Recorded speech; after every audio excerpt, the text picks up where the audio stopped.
Welcome to Metamorfit Lifestyle TV, and I'm your host, Donald Stevens, the author of the new book, Metamorfit, Renewing Your Mind, Reshaping Your Body. Now listen, I want to talk to you using this topic, the truth about your health and fitness. Now, do you ever wonder why people maybe eat the way they do, or don't eat, or do fitness, or don't even work out at all? It is a mindset. See, a lot of times when people think about health, they always think about what to eat, what not to eat, where to work out, whether I should work out. But what if I told you that health and fitness starts in the mind? Now, Proverbs 16:24 says this: pleasant words are as honeycomb, sweet to the soul, and health to the bones. And so when you're talking about health, the root of health is actually the words that you speak. Because our body is so focused on what our mind is thinking, our body is reacting to what our mind is doing. And so when you start to speak pleasant words over your body, tell yourself that you're beautiful, tell yourself that you are fit, even though you may not look fit. But don't start to bring yourself down and speak negative words over yourself and negative words over anybody else. Now, the Bible in 1 Thessalonians 5:23 talks about how our body should be preserved. Our spirit, soul, and body should be preserved. So how do you preserve your body? How do you preserve your soul? How do you preserve your spirit? And so working out daily is one of those tools that you want to do. Eating properly is one of those things that you really want to focus on. Do your research. You know, everyone's body is different. And so you may not look like The Rock. You may not look like Jillian Michaels, but you can look like yourself and you can be the best you that you can be. It is very, very, very important to understand that our body is a vehicle, and this vehicle is going to drive the dream that is right next to us. A lot of us have aspirations. A lot of us have ambitions for 20 years, 50 years down the line, but we have to understand that our body has to be able to maintain those dreams. Now, I want you to do a workout, all right? Take a look at this video.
Hey guys, welcome back to Metamorfit Lifestyle, and I'm here with my guest, Eugenia Buie, with the new book, Get Your Life from Victim to Victor, a story of strength, overcoming, and healing. Gina, how's it going today? It's going good. How are you, sir? I'm awesome. I'm awesome. Glad to have you here.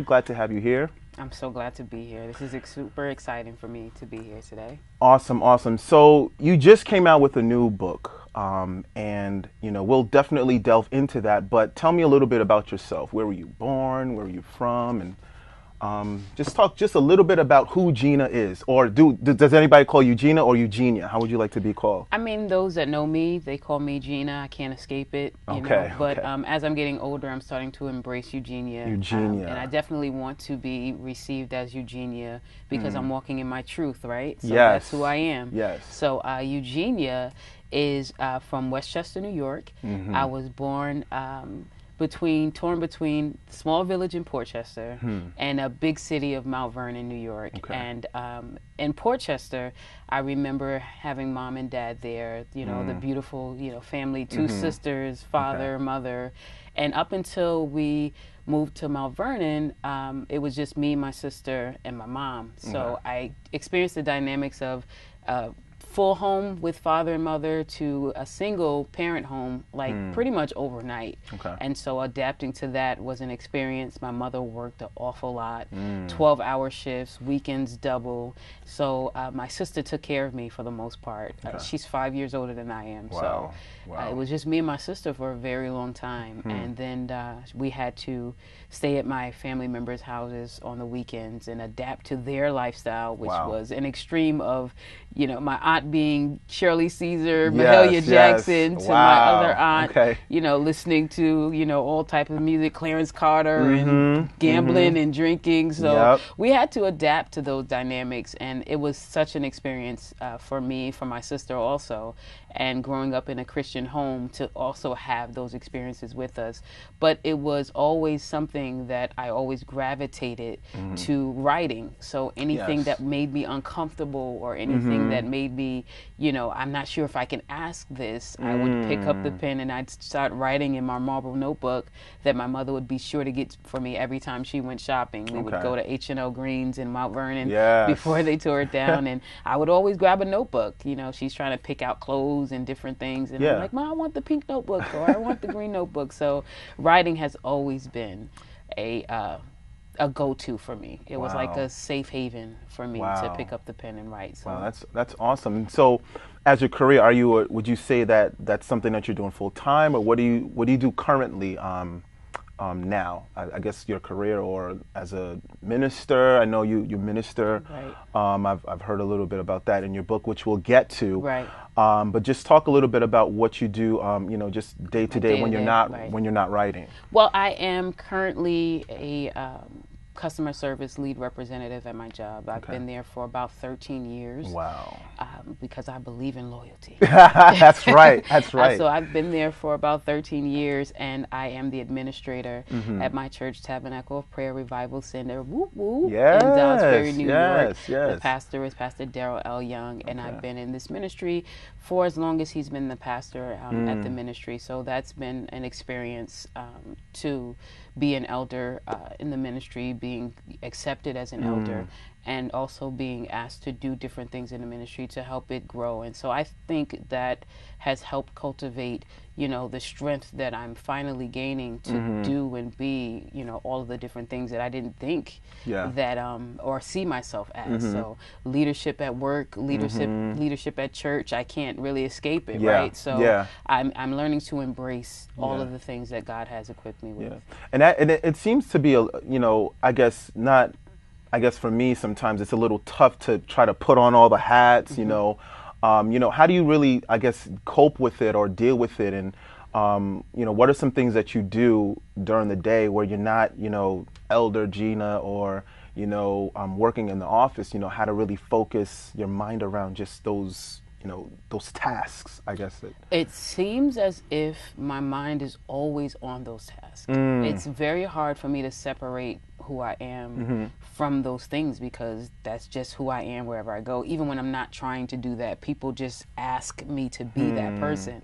So, I'm known as the general at church, and I'm known as the one that everybody comes to when we need to figure out an issue or when a call is being escalated. It's not something that I can escape from easily. But what I like to try to do when I get home, I'll go home and I'll just either read something or I'll turn on music, I'll turn on, the Flow with the Fire CD in the That's car. good. I'll just do whatever it is I can do to just make me relax. And I think that's hard for me to just relax and not be so, stiff and concerned. My mind is always going, what can I do next? What can I do to make something else better? So being around children and, shopping for children, not just shopping, but shopping for kids, that really relaxes me. There's no other calming for me than to just be around kids, because their energy and their atmosphere and their ability to entertain me is so pure that I can receive it in such a way that it makes me laugh. It makes me happy. Awesome. It puts me in a good place. That's awesome. That's awesome. I mean, just to see that you're very so much involved in the community and in your church and even at work. Just a little bit about work. I know sometimes we can.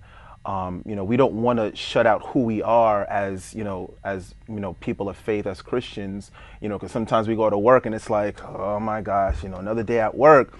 But how is that for you to really, be Gina, the minister, or, at work? Does that sometimes come out?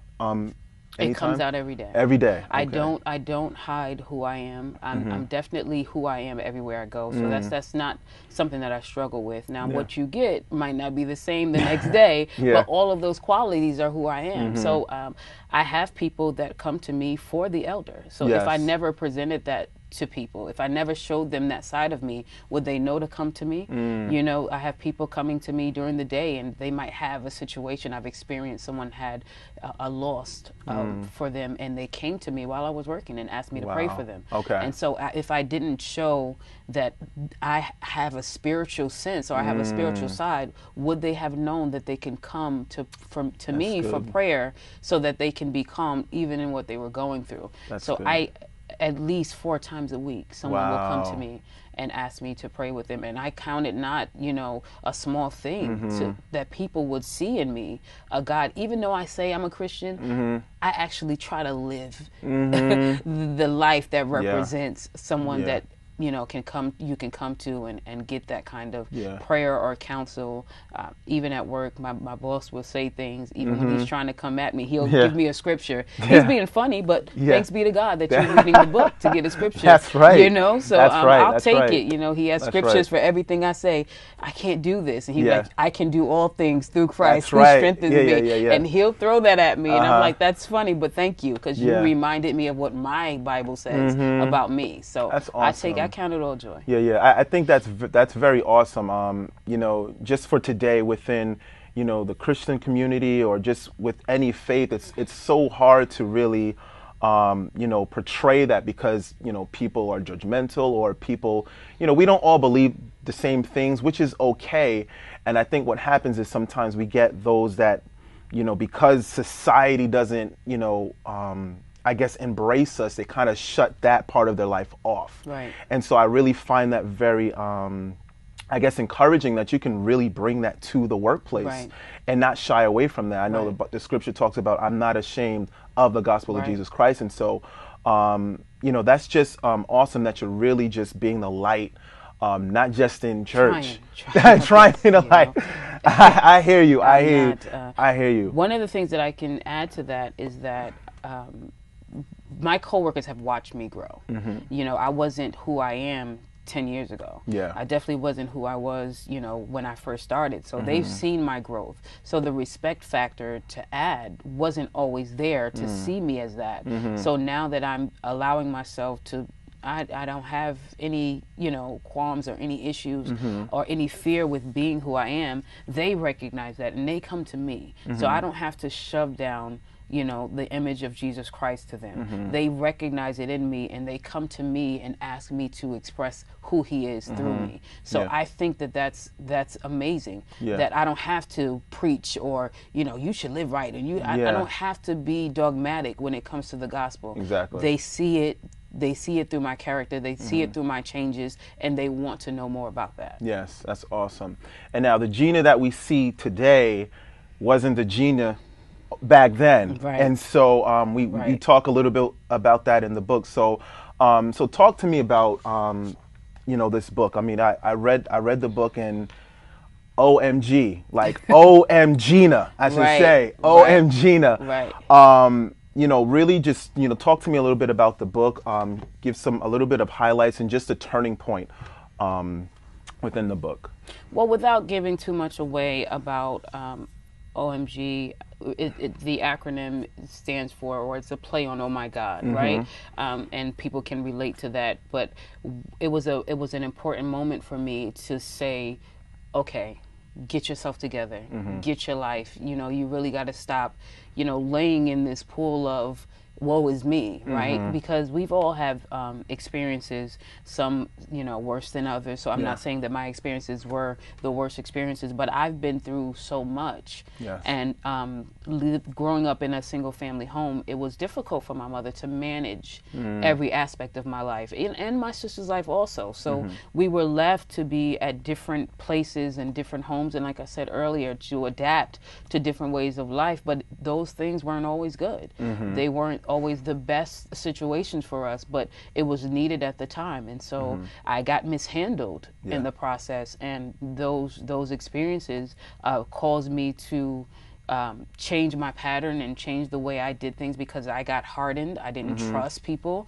I didn't believe that people were who they said they were, because I got mishandled by family. And so when you get mishandled, you start to have a blockage up, and you start to not trust. And so my behavior started to demonstrate what I was feeling on the inside. So I didn't trust people on the outside. I became, very out of control. I, started drinking and smoking and all the other things that, other people can say that they've done. We just don't know why they do it. So I always believe that for the most part, there is a cause and an effect for everything. That's so important. But a lot of people aren't the way they are for no reason. People have experiences that we have to be open enough to say, me too, right? So we hear this slogan everywhere, me too. Well, the reality is there are a lot of people that have experienced the same hurt. And so this book, God has placed in my spirit, because I've been trying to write a book for the past 8 years. Wow. And what I was writing, God was saying, no, I can't let you finish that. It got to the point where I had a,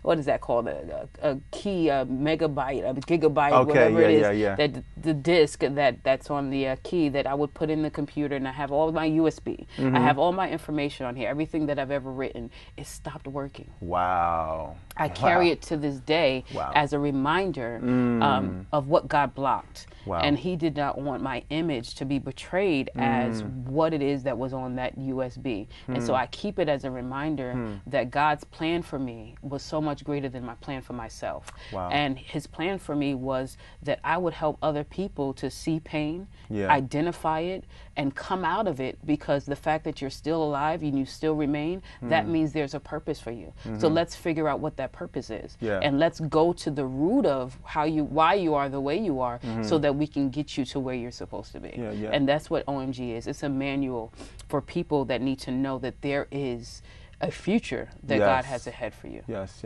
And that's awesome. You said that it's a manual. A lot of people need guidance. A lot of people need guidance. Sometimes people don't have the mentors in life, and sometimes when they feel like they have their mentor becomes a monster or something like that. And so sometimes, books can mentor you.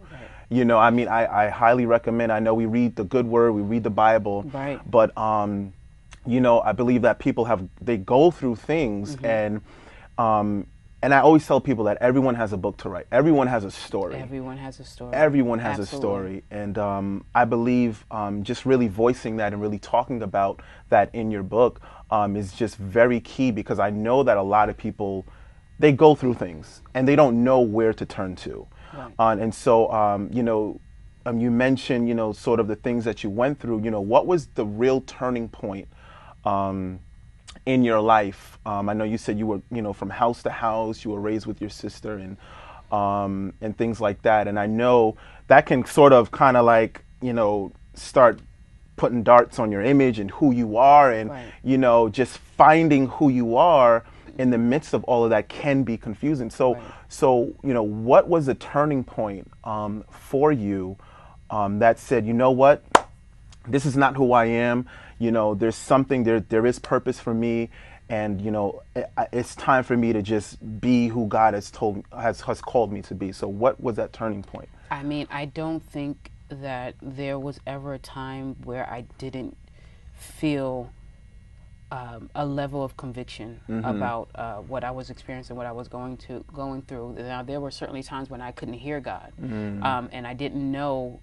his reaction to my behavior, because I just, hey, this is the road I'm going. I'm tired. I'm not going through, I'm not going to deal with the self-loathing. I'm not going to deal with that. But I had a few friends that passed away, and they were all suicidal scenarios, or they were scenarios of suicide, and both were very, very violent situations. And I happened to have known these people, and it happened around the same time. And there was a time in my life where I got so depressed that I attempted to, take pills and just be done with it myself. And that didn't work for me. I tried it and it failed. And then I hear about those two individuals who were very close to me that tried it and it worked. Wow. And I thought about the last one when it happened, and I said, wow, God, there must be a reason why I'm still here. And if you can clean me up, if you can, because that shook the very foundation of my thought process. Yeah. And at the same time, being in church, so all throughout my whole life, I've been in church. Okay. There was definitely seasons where my mother was working a lot, and I was at, family members' houses where I didn't go as much. And there were certainly times when I questioned my faith, questioned, where I was spiritually. And so I tried, the Islamic faith. I tried other avenues, because how can I be in this and be hurt by this at the same time? So I definitely tried to walk away.